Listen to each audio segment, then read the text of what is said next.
Cuan, cuan, we be getting money. Cuan. Oke guys, kali ini kita cek saham BBSA dan kira-kira kapan nih suspendnya itu dibuka guys ya. Dan kemarin kita nggak bikin video ya, karena memang kemarin tuh wifi-nya tuh lemot ya, jadi nggak bisa. Harusnya sih kita bahasnya kemarin, cuman ya nggak apa-apa, kita bahas hari ini ya teman-teman ya. Kita akan cek ya selama beberapa hari ini gimana pergerakan di pasar nego nih saham BBSA, dan saat open suspend nanti kita harus gimana kayak gitu teman-teman. Oke ya guys ya. Oke guys, tapi sebelum itu bagi teman semua yang pengen join STS rekomendasi Mei ya, kita masih open karena hari ini libur, berarti mulainya Mei ini tanggal 4 teman-teman ya, hari bursanya. Jadi masih bisa masuk guys sampai tanggal 3. Langsung catat aja guys kontak di situ teman-teman ya.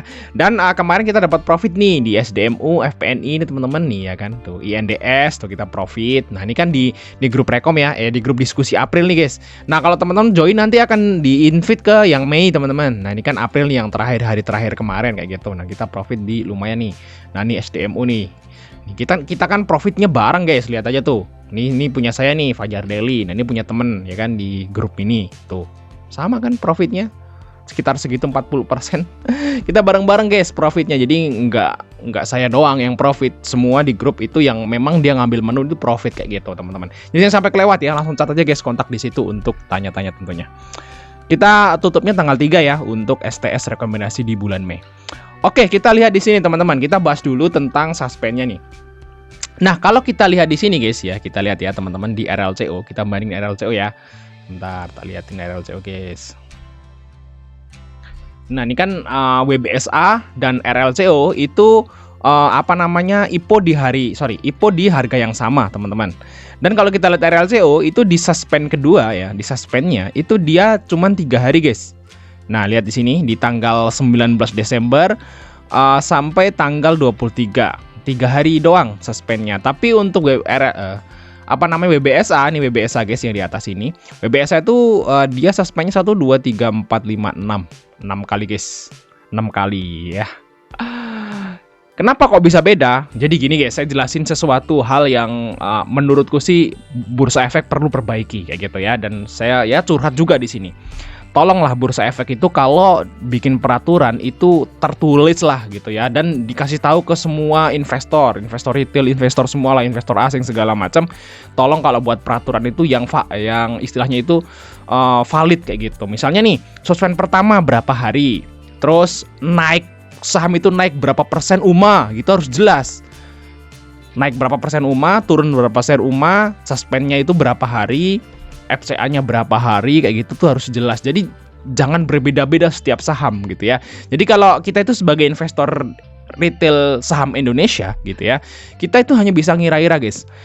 Suspend pertama sekali sehari, suspend kedua 3 hari, 2 hari, ini malah ada yang seminggu gitu ya. Jadi kita hanya bisa ngira-ngira dan nggak pasti gitu loh, nggak ada kepastian. Terus saham yang udah exiting ya, saham yang udah ada di Bursa Efek naik berapa persen, UMA beda, saham A sama saham B beda. Saham A baru naik 70% udah UMA, saham B yang udah naik 200% belum UMA. Beda-beda teman-teman. Jadi saya nggak tahu dengan detail, dengan jelas gimana sih peraturan yang seperti ini itu diterapkan kayak gitu teman-teman. Jadi kita hanya bisa ngira-ngira aja, dan ini semoga aja perbaikan nih buat Bursa Efek biar lebih transparan lah untuk peraturannya kayak gitu, biar kita semua tuh tahu sebagai pelaku pasar kayak gitu teman-teman. Semoga aja Bursa Efek dengerin ya, gitu, bikin peraturan tuh yang saklek gitu loh, yang tertulis gitu. Jadi biar nggak bikin investor itu ngawang-ngawang lah bahasa kayak gitu. Nah, jadi guys ya, kalau di suspend menurut pengalaman saya teman-teman, suspend tuh ada sehari, 2 hari, seminggu, 2 minggu guys. Nah, WBSA ini kemungkinan suspendnya berarti yang seminggu teman-teman, seminggu ya. Seminggu berarti kemungkinan teman-teman itu dibukanya itu di tanggal 4 atau tanggal 5. Nggak tahu seminggunya itu 6 hari apa 7 hari ya. Nah, berarti seharusnya WBSA ini dibukanya hari Senin atau Selasa, teman-teman. Kan dia udah seminggu kayak gitu, teman-teman. Dan saya itu sama Bursa Efek itu juga gimana ya? Apakah suspend ini harus bayar gitu ya? Saya juga nggak tahu teman-teman tuh para emiten tuh gimana. Kalau seperti ini saya takutkan tuh gini guys. Jadi emiten itu harus bayar kalau dia kena UMA teman-teman. Apakah iya gitu ya? Dan saya denger sih iya, cuman bayarnya berapa saya nggak tahu. Jadi kalau ada sebuah emiten yang umah gitu ya, terus dia bayar suspend itu cuma suspendnya sebentar. Nah tapi kalau yang nggak bayar itu suspendnya bisa lama gitu ya. Mungkin seperti itu ya. Masalah fulus kayak gitu. Dan kalau itu sih saya nggak terlalu tahu nih guys ya, itu bener atau enggak.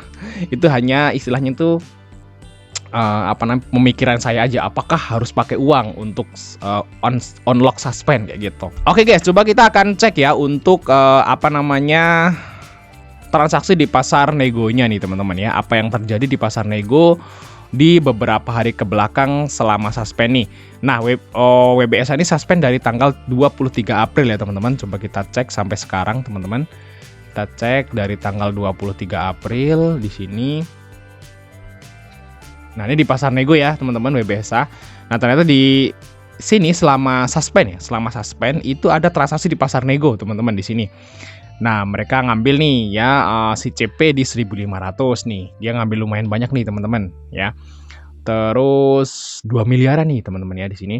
Terus MG nih ngambil sebagai underwriter, dia juga ngambil teman-teman. Yang jual itu YB, HD, XA dan YP. Nah, kalau kita lihat di sini di pasar nego belum ada aksi jual underwriter yang besar teman-teman. Malah di sini MG-nya tuh masuk lagi. Jadi saya kira masih oke lah teman-teman semua buat nge-hold saham ini.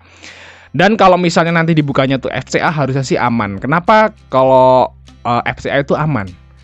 Nah, saya kasih tahu nih teman-teman. Dalam kondisi FCA ya, well ya atau pemain besar itu nggak akan bisa ngeguyur teman-teman. Susah ngeguyurnya karena bid offernya nggak ada. Kalau mereka ngeguyur itu pasti langsung ARB teman-teman. Dan akan turun terus sahamnya pas FCA itu. Jadi nggak worth it dan nggak bisa kejual juga. Susah juga kejual di FCA teman-teman. Jadi kalau well yang punya lot banyak pengen ngejual di FCA itu susah. Karena toh mereka ngeguyur sampai ARB, barangnya juga nggak kejual teman-teman. Karena retail juga susah belinya. Kalau ARB itu mereka nggak akan mau beli teman-teman. Nggak akan mau beli, jadi susah ngejual. Jadi kalau saham IPO terus dia sampai FCA itu kebanyakan tuh naik teman-teman, kebanyakan ya saya ngomong. Nah nanti kita akan analisa lagi teman-teman. Dan kalau menurutku sih karena underwriter juga belum keluar, ya harusnya sih nanti FCA ini akan terus naik teman-teman. Nah nanti baru nih setelah open FCA, nah itu baru lain lagi guys ya. Nah lain lagi kayak RLCO itu kemarin waktu open FCA tuh goyang guys. Nah di sini teman-teman kita lihat ya. Nah ini kan RLCO ini FCA nih di sini nih FCA. Nah ini open FCA nih di tanggal 8. Nah tanggal 8 Januari 2026 tuh si RLCO itu open FCA guys. Nah itu goyang sampai ARB guys. Lihat sini tuh.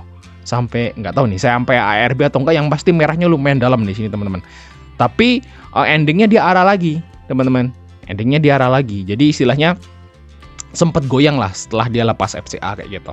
Tapi masih naik lagi. Kalau misalnya waktu itu juga si underwriter CEF juga nggak jual sih, belum jual teman-teman. Jadi masih diangkat lagi.